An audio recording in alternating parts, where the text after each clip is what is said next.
The future. It's like a great roller coaster on a moonless night. It exists, twisting in the dark. You can only see the track just ahead of it. You're strapped in your seat. Nothing you may know or do can change the course that's laid out for you. Your future's predetermined. Or the future's like a huge game of dice. You just throw it down there and leave it all to chance. It's entirely random. All you can do is play the game, pray to the gods of fortune, and enjoy the luck that comes your way. Or maybe your future is like a great ship on the ocean. You travel upon it freely with different routes and destinations. You have outside forces such as currents, storms, reefs, that all can be dealt with. But you still have a choice of which way to sail, where you want to go.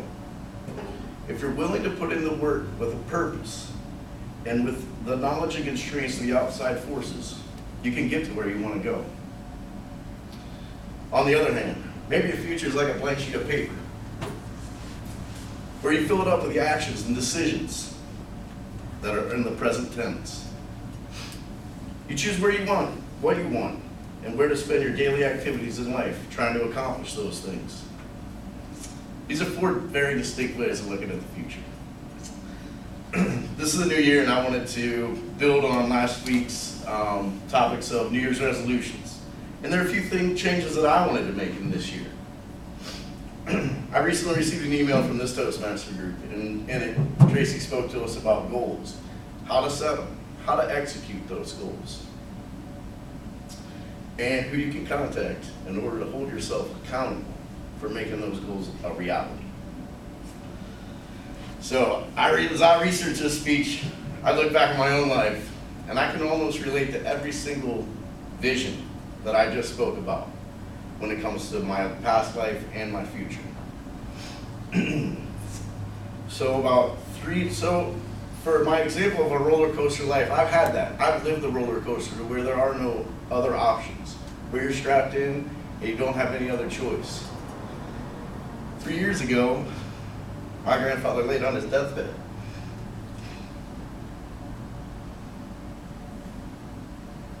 I would go visit him on a regular basis. There would be great days, fun. He would be alive, ready to live in life.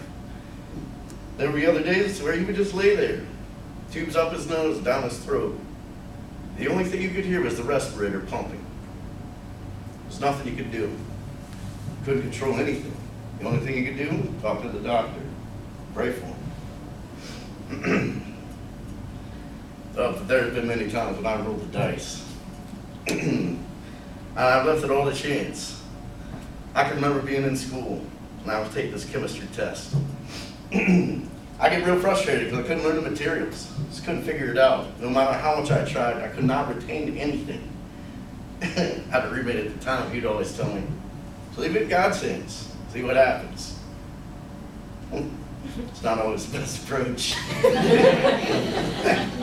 I remember calling my dad one day and told him, I'll leave my college education in God's hands, Dad.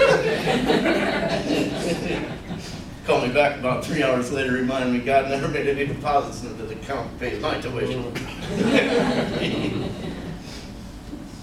God, my father had a different idea about my approach to school. 7 years later, God in fact delivered a degree. My dad called and asked if it was a law degree. Unfortunately, it was a bachelor's in communications. But I'm older now, and I realize the best approach for your future is to have a blank sheet of paper, like this one on the wall. So I've started this year with my own blank sheet of paper. My blank sheet of paper already has a few words on it. So those words include goals, action steps, results that are to be expected, possible obstacles that you could run into. And most importantly, this goal sheet has a start and finish date on it. Unlike most of my previous goals, I've never really started any of those dates. So I found that to be the most important part of this sheet of paper. I wanted to share with you a goal from my list for this year. It was to finish my fourth speech in this Toastmasters group in the first month of this year. So there's several actions that I needed to take in order to make sure that happened. First, we needed to contact Leda, make that schedule, and get on the list. I did that. Next, you have to actually write the speech. You have to prepare yourself for making it happen. Rehearse it. You have to practice it. And then you actually have to come and speak it. The results of this action have led me to one step closer to becoming a competent communicator in this organization. I am now 6 speeches away from the CC award. An obstacle. So you always leave room for an obstacle in your goals. And so one of the obstacles that I found myself facing was my inability to control my emotions at certain times throughout the process. Once you figured out how to do it, take some time, a couple deep breaths, it worked out well. So I ask you to envision your own future. Is your future going to be like a roller coaster where you have no control at all? Or will you leave it up to the roll of the dice and just hope for change, hope for the best? You going to let your future be a ship where all you do is think about the obstacles that are coming your way? I ask you to take this opportunity right now and take out that blank sheet of paper. Envision your future. What goals are you after? What actions will you take? What obstacles will you face? Your future's right now. Take action, make it happen. Thank you.